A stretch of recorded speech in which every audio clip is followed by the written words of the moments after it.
আচ্ছা, আমরা আজকে পড়ব হচ্ছে আব্রাহাম লিঙ্কনের একটা বিখ্যাত স্পিচ যার নাম হচ্ছে গেটিসবার্গ অ্যাড্রেস।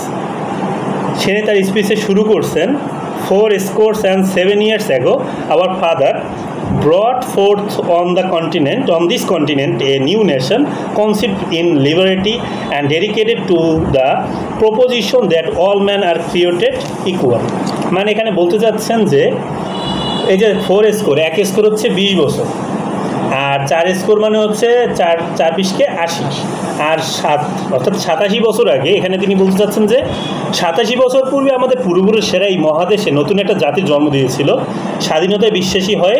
এই উক্তিটি কথার প্রতি উৎসর্গপ্রাণ হয়ে যে প্রতিটি মানুষ জন্মগতভাবে সমান, অর্থাৎ এই লাইনটা সবচেয়ে important, all man are created equal.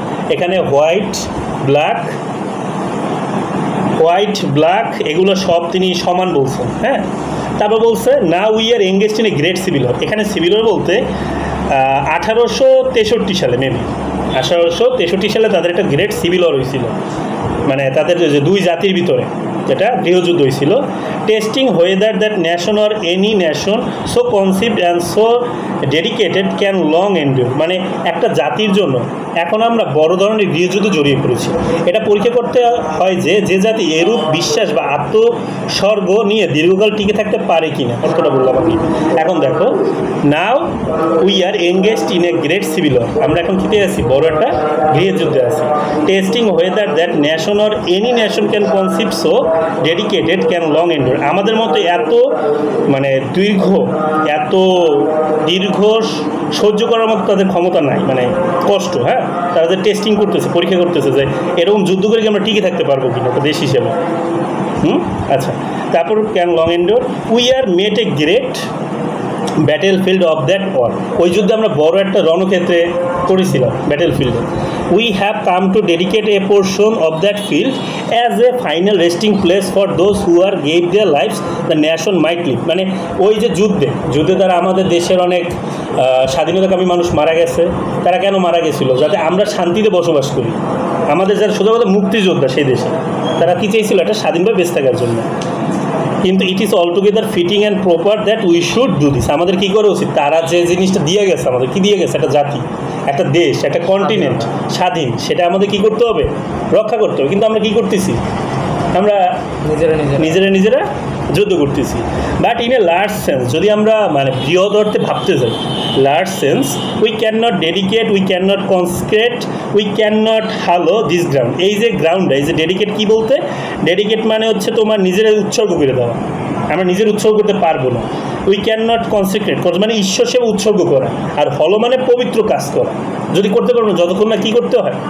The brave man living and dead who struggle here. যারা আমাদের সাহসী মানুষরা ছিল, যারা জীবিত আছে এবং যারা মারা গেছে, living and dead who struggle here, যারা এখানে সংগ্রাম করছেন, হ্যাভ কনসেন্ট্রেটেড, তারা এই পবিত্র জিনিসটা দিয়ে গেছেন, এই পৃথিবীটা পবিত্র করে দিয়ে গেছেন আমাদের হাতে।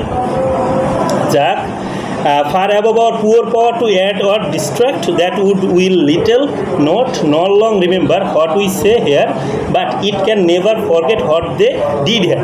আমরা কি বলতেছি, কি করতেছি, এইটা আসল কথা না। তারা আমাদের জন্য কি দিয়ে গেছে সেইটা আমাদের মনে প্রাণে বিশ্বাস করাটাই হচ্ছে আমাদের আসল স্বাধীনতা। সোজা কথা হচ্ছে, আমাদের এই যে দেশটা একটা স্বাধীন দেশ, এই স্বাধীনতা রক্ষা করার দায়িত্ব কি আমাদের। অর্থাৎ একটা কথা আছে না, স্বাধীনতা অর্জন করার থেকে স্বাধীনতা রক্ষা করা কঠিন। এইটাই তিনি মেইন উদ্দেশ্য। মানে তিনি একটা সিভিল ওয়ারকে দমন করতে চাইছেন, যাতে একটা মানুষ, অর্থাৎ একটা জাতি যাতে যুদ্ধ না করে, সোজা কথা তাদের দেশের ভিতরে নিজের মানুষের নিজেদের সাথে যুদ্ধ না করে। এটা হচ্ছে মেইন কথা। It is for us that living rather to be dedicated here to unfinished work. তারা কিছু অসমাপ্ত কাজ করে গেছে, আনফিনিশড ওয়ার্ক। তারা উৎসর্গ করা, তারা পৃথিবীতে সব কাজ করে যান না, তারা আমাদের দেশ জাতির উন্নয়ন করার জন্য একটা কাজ দিয়ে গেছেন। Who's they who fought have the thus far so nobly advance. মানে আমাদের কী করতে হবে? তাদের যে আনফিনিশড ওয়ার্কগুলো আছে, অসমাপ্ত রেখে গেছেন, সেই যুদ্ধ করে তার দিকে এগিয়ে নিয়ে যেতে হবে। অর্থাৎ এই যুদ্ধ বলতে এই গৃহযুদ্ধ করার মাধ্যমে তাদের এগিয়ে নেবে না, যুদ্ধ দমন করে আমাদের সিভিল, অর্থাৎ আমরা সবাই একত্রিত হয়ে আগায় নিয়ে যেতে হবে। শেষের স্ট্যান্ডে তিনি বলছেন, it is rather for us, আমাদের জন্য বরং ভালো, to be here dedicated to the great task remaining before us. আমাদের সামনে যেটা মহৎ কাজ আছে, সেই কাজটা আমাদের সম্পূর্ণ করতে হবে। হ্যাঁ, that from this honour death, এই যে আমাদের যারা মারা গেছে, তারা তো অনেক সম্মানীয় মৃত্যুবরণ করছে, তাদের সম্মানে তো আমাদের কাজটা করতে হইবে। এটা বলছে we take increase devotion to the cause for which they gave the last full measures to devotion that we are highly resolve that though this dead shall not have dead in vain. তারা যে মৃত্যুবরণ করছে তাদের মৃত্যুটা যাতে বৃথা না যায়, আমাদের এমন কিছু কাজ করতে হইবে। এখন সেটা কী হইবে? That this nation under god, এই যে এই জাতিটা, এই যে তাদের যে গড বলতে তাদের জিজাস ক্রাইস্টের কথা বলা হয়েছে, তার নিচে হ্যাঁ shall have the new birth of freedom, নতুন একটা কী দরকার, তাদের স্বাধীনতা দরকার সেটা। অ্যান্ড দ্য গভর্নমেন্ট, এইটা তোমার জন্য খুবই important, government of the people, by the people, for the people, shall not perish from earth. আমাদের গণতন্ত্রের একটা সংজ্ঞা, গণতন্ত্র হবে কি? জনগণের দ্বারা, অর্থাৎ সরকার হবে জনগণের জন্য, জনগণের দ্বারা, হ্যাঁ জনগণের, প্রথম হচ্ছে জনগণের, তারপর হলো জনগণের দ্বারা, লাস্ট হলো জনগণের জন্য। আর এটা পৃথিবী থেকে কোনো দিনও হারাই যাবে। আর এটাই হচ্ছে তোমার গেটিসবার্গ অ্যাড্রেসের ছোট্ট একটা অ্যাড্রেস, যেটা ফার্স্ট ইয়ারে তোমাদের একটা পাঠ্যভুক্ত।